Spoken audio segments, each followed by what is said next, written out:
नमस्कार, आप देख रहे हैं वाइल्ड इंडिया न्यूज़ और मैं हूं सुमित जुनेजा। आज हम हैं रणथंभौर टाइगर रिजर्व में और हमारे साथ में हैं डीसीएफ रणथंभौर श्री मोहित गुप्ता जी। तो हम आज बातचीत करेंगे रणथंभौर के बारे में, रणथंभौर के बागों के बारे में। नमस्कार सर।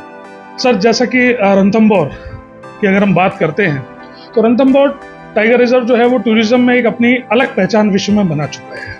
तो सर, थोड़ा सा इसके बारे में जानकारी दें कि किस तरीके से टूरिज्म यहाँ पे ऑपरेट होता है, क्या इसमें संभावनाएं हैं और आगे बाघों के संरक्षण के लिए, और इसमें आप कैसे वर्क कर रहे हैं, क्या वर्क जो है वो बाघों के संरक्षण के लिए किया जा रहा है।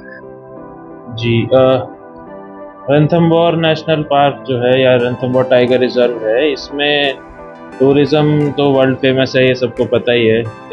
इसके लिए हम इनको जोन्स के ज़रिए मैनेज करते हैं। तो 10 जोन हैं जहाँ की डेडिकेटेड पाथ हैं टूरिस्ट की, जिसमें किसी और कैंटर के ज़रिए करते हैं लोग टूरिज़्म।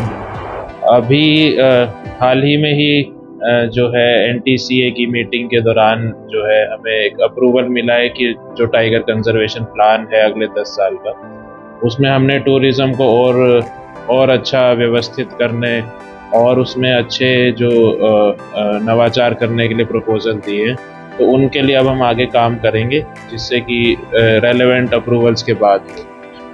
टूरिज़्म के अलावा टूरिज़्म एक साइड इफ़ेक्ट है, एक साइड चीज़ है। हमारा जो कोर काम है वो बाघों का संरक्षण या पूरी बायोडाइवर्सिटी बचाना है यहाँ का।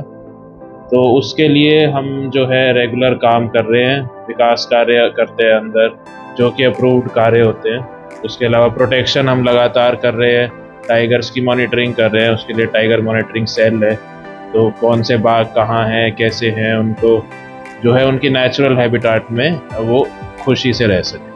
सर, ये तो बात रही टाइगर टूरिज्म की। अगर अब बात करते हैं टाइगर्स की पॉपुलेशन के बारे में, साथ ही साथ जैसे कि अभी जो आपके रामगढ़ वेशधारी है, मुकुंदरा टाइगर रिजर्व है, वहाँ पे कुछ बाघिनों को शिफ्ट किया जाना है। तो कौन से ऐसे बाघ हैं जिनको चिन्हित किया गया है, या उसके अलावा क्या ऐसी संभावना है, कब तक ऐसी संभावना है कि ये प्रक्रिया कब तक पूरी हो जाएगी सर? जी, अभी ये भी जो है इसकी भी अप्रूवल मिली है रिसेंटली, अभी न्यूज़पेपर्स में ही आया है और आधिकारिक तौर पे भी आई थिंक इस अगले हफ्ते तक हमारे पास आ जाएगा। तो जो रणथंभौर टाइगर रिजर्व है, इसके अंदर हमारे ये एक सोर्स पॉपुलेशन की तरह हम इसको देख रहे हैं, क्योंकि यहाँ जो कैरिंग कैपेसिटी है उसके लगभग नज़दीक टाइगर्स की संख्या है। तो हम इसके कौन से टाइगरेसिस को लोकेट करते हैं, इसके लिए हम स्टडी करते हैं। उसमें सारे टाइगर्स का डेटा, उनके फैमिली हिस्ट्री और उनकी उम्र, उनका एरिया कौन सा है, तो उसके बेसिस पे हमने कुछ टाइगरेसिस को पहले से ही आइडेंटिफाई कर रखा है। अभी पीछे जो सरिस्का में T134 भेजी थी वो उसी पैटर्न पे थी। तो मेन पर्पज़ यही रहता है कि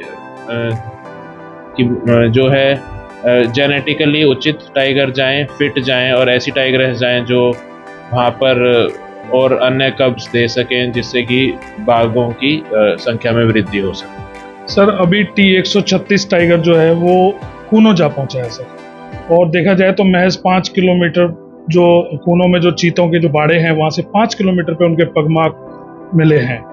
तो क्या ऐसी कोई योजना राजस्थान सरकार द्वारा, वन विभाग द्वारा, क्या आपकी टीम उनको वापस लाने का भी कोई प्लान कर रही है? इसके बारे में कुछ कहेंगे सर? जी, टाइगर्स जो हैं वो आमतौर पे बड़े बड़े एरियाज़ में विचरण करते हैं और उनको बहुत फोर्सफुली पुश करके इधर से उधर ले जाना बहुत ज़्यादा एक्सटेंट तक संभव भी नहीं है और वो करना भी नहीं चाहिए। अगर नेचुरली टाइगर्स मूव कर रहे हैं तो उनको मॉनिटर करना चाहिए।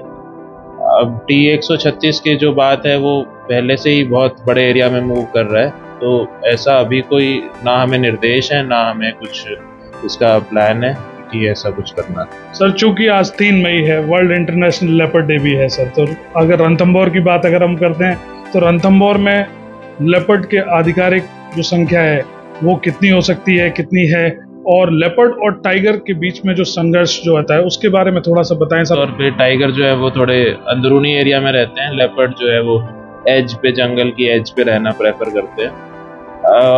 और जी, ये पूरा एक नेचुरल सिस्टम है। अलग अलग विभिन्न प्रकार की जो कैट स्पीशीज़ हैं वो आपस में संघर्ष करेंगी, उनकी दूसरी स्पीशीज से भी संघर्ष होगा। तो संघर्ष होना और संघर्ष के दौरान नेचुरल तरीके से मृत्यु होना, चोट लगना या फिर और इम्प्लीकेशंस होना, ये सब होने देना ही हमारी सर्विस का मोटो है और यही वाइल्ड लाइफ प्रोटेक्शन एक्ट में भी कहा गया है। तो नेचुरल तरीके से नेचुरल प्रोसेसेस जो हैं वो ठीक से होती रहे, उनमें कोई बाधा ना आए, हम यही काम करते हैं। बाघों की आधिकारिक संख्या रणथंभौर में अगर बात करते हैं तो आज की डेट में, आज वर्तमान में कितनी होगी? मादा, वयस्क बाघ और शावकों को अगर हम मिला के बात करते हैं तो टोटल पॉपुलेशन जो है बाघों की वर्तमान में क्या रहेगी?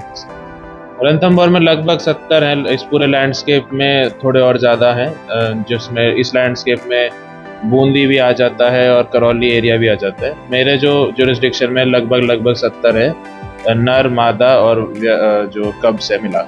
सर एक अंतिम सवाल सर, अभी विधि सेवा से 0% इको जोन का एक ऐसा सर्वे किया गया है, उसमें सर रणथंभौर भी उसमें क्या है कि लगभग 60 नेशनल पार्क को जो है शामिल किया गया। क्या रणथंभौर भी उसमें आता है सर? उसके बारे में इको सेंसिटिव जोन के प्रपोजल्स गए हुए हैं, वो अभी प्रोसेस हो रहे हैं। उसमें हमने जो प्रस्तावित है वो ऊपर लेवल पे अप्रूव होगा और ये पूरे रणथंभौर का बनता है। तो मैं केवल रणथंभौर 1 का DFO हूँ, तो इस पे मैं कमेंट अभी नहीं कर सकता। धन्यवाद सर। तो आप थे मोहित गुप्ता जी, DCF रणथंभौर। की अपेक्षा की जा सकती है कि रणथंभौर में जैसे कि बाघों के संरक्षण पर कार्य चल रहा है, उम्मीद की जा सकती है कि आगे भी बाघों के संरक्षण को लेकर बहुत जबरदस्त काम किए जाएंगे। धन्यवाद।